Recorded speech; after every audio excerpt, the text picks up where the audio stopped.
I feel like people really, on a large scale, don't realize how similar they are to each other. And if they could just communicate, be themselves, I think everybody would realize, like, oh, wow, like, I really am like you, or you are like me. Like, I really do see myself in you. And there wouldn't be, there wouldn't be all this division. There wouldn't be all this projected pain.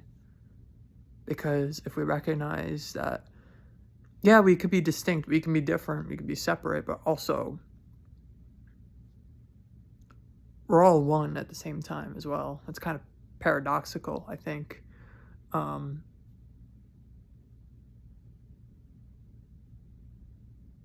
and I truly think that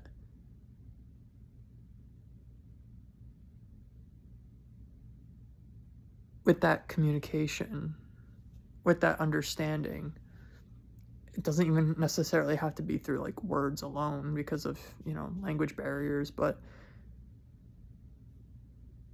I really feel like the answer is right there in terms of community and getting the masses to all come together. It's realizing that we're really not that different.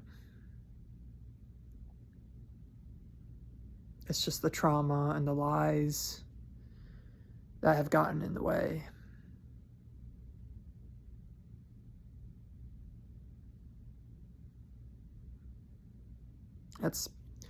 It's pretty sad to think about that, but I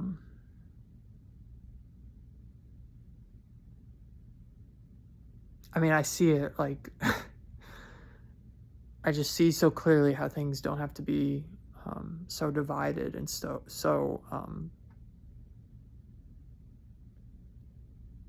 tense between everybody. I mean, people don't really communicate with each other. Like, I'm here and I live like around a bunch of people, and everybody keeps themselves. They lock themselves away, which I can understand, especially now because of the need to be protective of oneself and process information and go through that journey. I think that's important. But at the same time, I feel like it's kind of always been like this. Maybe when the culture dictated that it was normal to be more, communicative, it was still mostly running on that social script, though, so it was never, at least here in this country, it was never good, but yeah, no, it just was. So I just think life is going to look very different without somebody telling you what to do. And I think it's going to be uncomfortable. And I think a lot of people might want to recreate that authority, whether through somebody else or through themselves being an authority figure. And I think that's kind of a trap, because I don't think that's right. Because I think that's just repeating the same thing because it doesn't matter how great that person might be, what the ideas are. I just think that is such a trap to, have somebody become like this authority figure and give a person a platform and power, put them on pedestal. Because even if not right away, it will inevitably lead to the same thing that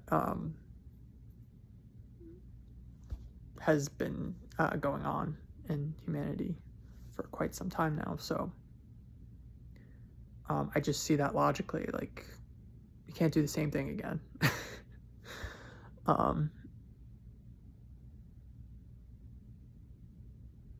And the only way that something like anarchy could work is if there's a recognition of oneself.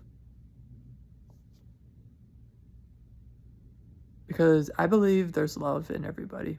I do. Because I think If you're alive, you're still moving, you're still operating, you're still taking care of yourself to an extent. Even if it's very, very, very, very, very little, you're still here. That means there's still love. It could be small, it could be heavily suppressed and buried, maybe even in a cage deep inside by the ego. But I think there's love in everybody. I believe in that.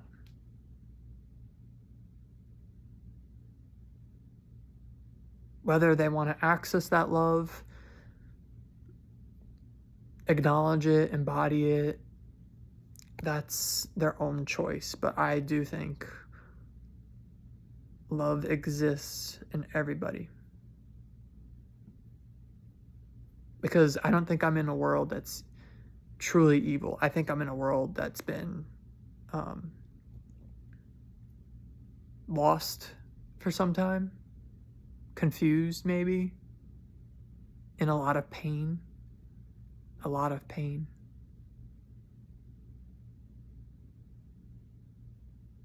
But now is the time of processing that, alchemizing it, metabolizing it, whatever you want to say, and realigning, I think, and healing.